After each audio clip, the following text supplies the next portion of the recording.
And now, this is what you've been waiting for. Michigan Mike's College Picks. Welcome back, everybody, to Week 3 of Michigan Mike's College Picks. I'm your co-host, Mr. Michigan Mike, and to my left is Mr. P.O. Coulter. What's up, P.O.? What's going on, Michigan Mike? Man, so we had some a good football for us. Not for the Big Ten, though. Not for the Big Ten, Man. Mike. So I want to start out doing the updated rankings for the conferences. Every week we do updated rankings as a whole, and every team does apply to that. This week, I'm going to start off with number 5 being Big Ten. Oh, wait a minute. Hold on, Mike. So you're dropping the Big Ten from 4 to 5 this week, huh? No, yeah, I had them. No, wait a minute. They were 3 last week. Yeah, right? there were 3 last week. Oh, so, wow. Please explain. I mean, our top teams already have losses going into the conference. They played, Oregon. They played LSU. Ohio got upset by Virginia Tech. Right. And then, of course, Michigan lost to Notre Dame in a bad fashion. And we will talk about that later. Right. So I have the Big Ten at number 5. Number 4, I still have the Big 12. They didn't. They still haven't gone anywhere up or down. So I still have them at number 4. Okay. Number 3, I have the ACC. Okay. Yeah, I mean they upset Ohio, which was one of the big teams in the Big Ten. Big time game. So I think they deserve that spot. They have a lot of teams that are still undefeated and are doing pretty well. So I have them at number 3. All right. Number 2 is the same, Pac-12, and then number 1, of course, the SEC. So we'll do an updated every week of the conferences. I want to get into this week's matchups.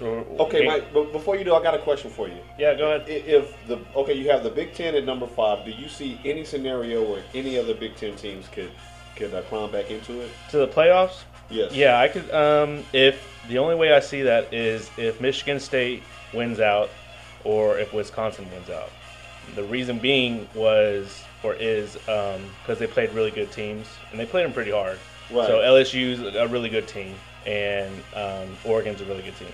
Okay, so you Big Ten fans out there, make sure you tune in next week to see if you get off the fifth wheel schneid.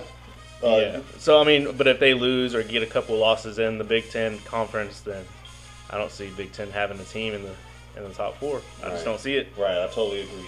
All right, so this week we'll go with the first game being Georgia at South Carolina, and Georgia is favored by 5.5 points. Who you got, Mike?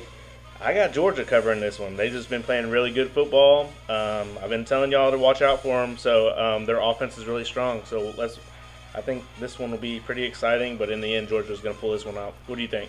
Well, with Spurrier and that defense and what we saw Texas A&M do to them, yeah, I think it could be a long day with Mr. Gurley in town. Yeah, definitely. The game number 2, I have UCLA and Texas playing. They're going to be playing in Jerry Dome. So, nice. Yeah, they have UCLA only favored by 7 points, though.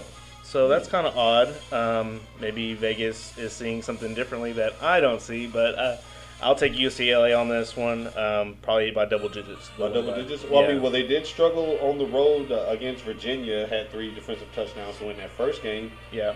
But, they have the much better athletes. Yeah, and Texas just got through getting manhandled by BYU again, right? For the second year in a row. Right. So you don't think the Jerry Dome gives them any type of home field advantage at all? It does, yeah. Of course, there's a lot. Yeah, of course, being in Dallas or DFW area, there's a lot of Longhorn fans here. Right. But I don't think that's going to help them. I don't think that's going to help them. This last game I have on upset alert is Tennessee and Oklahoma. Oklahoma is actually favored by 20.5 points. Oh, wow. That is way too many points for being an SEC team. And Tennessee's actually been playing pretty good ball. They've been playing pretty good ball.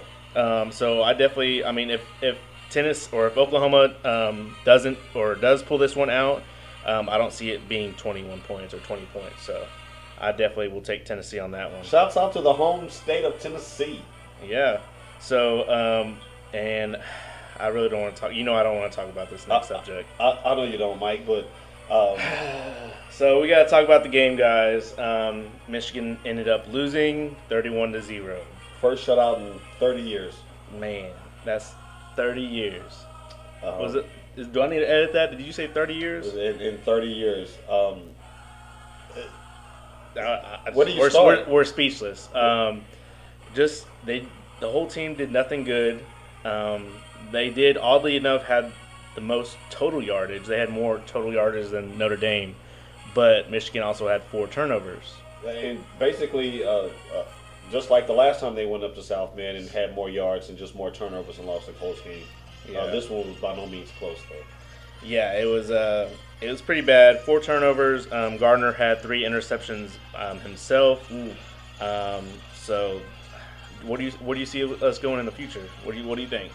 Well, we play Miami of Ohio next. Okay, well, I'm sure that Michigan is going to bounce back and destroy Miami of Ohio. And I'm sorry, the Homer fan in me, everything that Michigan is as far as preseason plans are still in place. I mean, we weren't really projecting them for a national title, but the Big Ten title is still up for grabs because everybody lost the same week Michigan lost. So if they can pull off an upset at the East Lansing, hey, who knows? Yeah, Michigan's going to be 30.1 point favorites against Miami of Ohio. Their next couple of weeks schedule looks like the next test is going to be Penn State on October 11th, and that's going to be another night game. That'll be at home, so maybe they just win at home at night. So right, and maybe that'll be another big game because Penn State just had their sanctions lifted, and they have a shot at the Big Ten title as well. Penn State looks pretty good too. Right, that'll be a big time matchup in the Big Ten. Yeah, but then after Penn State, we have a rough end of the schedule. But then we have Michigan State, and then Maryland, and then Ohio, and then so. Okay, so now that you know the worst has already happened. We've already been shut out by Notre Dame. How many losses does it take on top of this for Hope to lose his job this year? So I think if he ends up losing the Michigan State game and the Ohio game with the Buckeyes, I think he'll be out of there. Yeah. I don't think him losing all 3 of our rivals' games like that, I don't think he'll be staying there. Yeah, especially when the record's been regressing instead of progressing in the last couple of years. So. Yeah, definitely. So there you have it, guys. If you want to reach us at any time and ask us any type of college questions or college picks, or if you want to say maybe a game that I didn't talk about and you want to reach me before Saturday comes, then you can always reach me at Michael Hasso. That's MichaelJasso. And you can always reach my co-host at PL Culture. That's at PLCOLTER. All right, guys. Well, let's watch some football and go blue. Go blue.